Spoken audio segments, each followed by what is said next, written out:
Hi everyone, I'm Michelle Carter, Director of Educational Content and Programs at Shape America, and I'm happy to be introducing another season of Toy Talk Tuesday. Shape America Teachers of the Year represent the best health, dance, adaptive physical education, and physical education teachers across the United States, and you can get tips from them here on Toy Talk Tuesdays, a series of bi-weekly videos straight from our Shape America District and National Teachers of the Year. So make sure you hit the subscribe button below to catch every video. And if you're interested in becoming a Shape America Teacher of the Year, click the link to get more information. We hope you enjoy this season of Toy Talk Tuesday.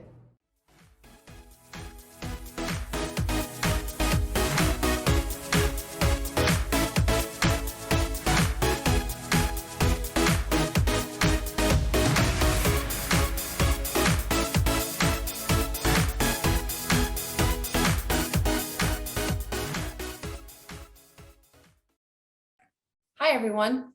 Thank you for joining me today on the Shape America Toy Talk Tuesday. My name is Felicia Durst, and I have the honor of being named the 2022 Shape America High School Physical Education Teacher of the Year for the Central District. I'm entering my 23rd year at Marquette High School, which is in the Rockwood School District in St. Louis, Missouri. If you have any questions or would like to connect after this presentation, you can reach me at durstfelicia@rsdmo.org. So today we're talking about starting a unified program in your school.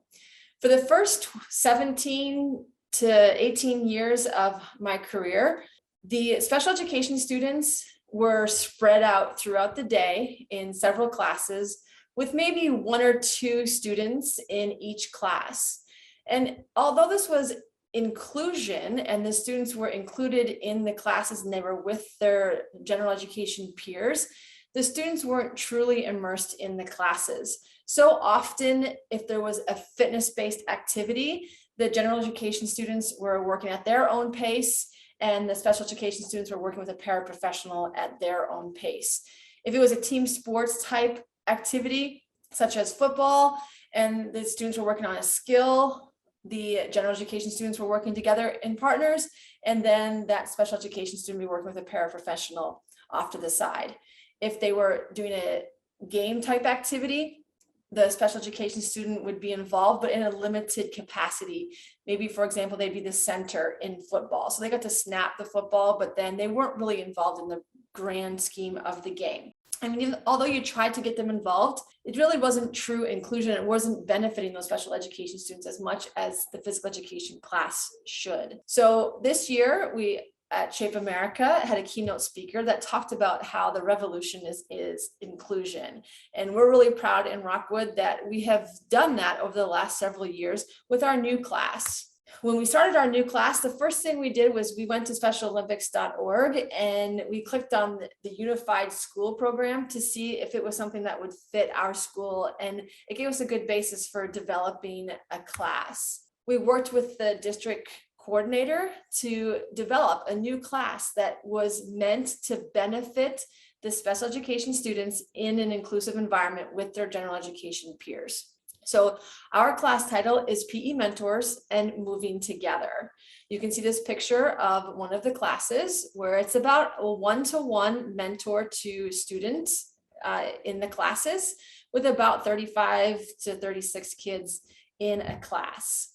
The whole class is developed around the needs of those students in the class. Now, if there's a fitness-based activity, those general education students are helping our special education students through those fitness activities, working at the pace of the special education students.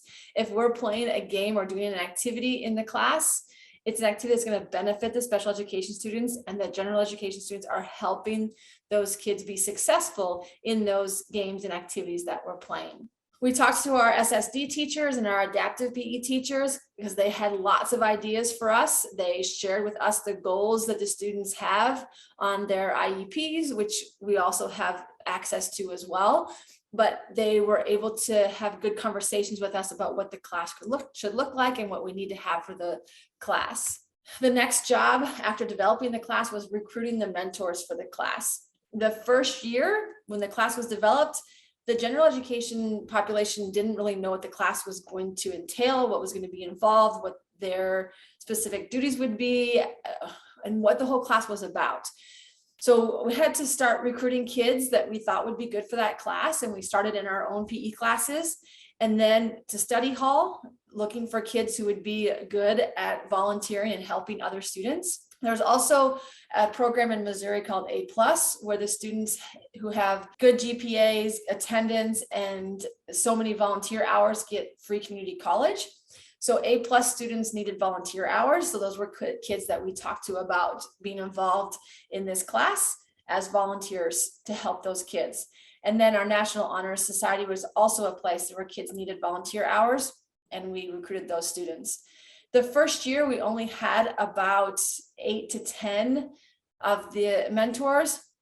Now we have 17 to 20 every semester, and we're starting to have to turn kids away who want to be involved in the class. But the best thing is, since we've made the physical education unified class, our FACS department has made a class as well, where the general education students help the special education students with everything that has to do with taking care of themselves after high school and living on their own, from cooking to cleaning and taking care of a kitchen and doing laundry and stuff like that. So the kids that can't make it into the PE class, they've got a backup. They can go help the kids in the FACS classes. And then also, since the FACS and PE classes were so successful, we now have a theater class and an art class as well. So it's awesome to see those special education students involved in several classes that are focused on their needs and having students really be involved in helping them. We also now have a Best Buddies Club.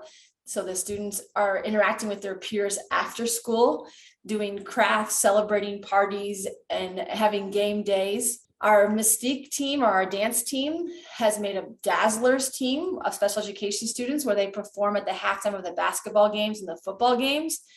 And then we have team managers as well on some of our teams.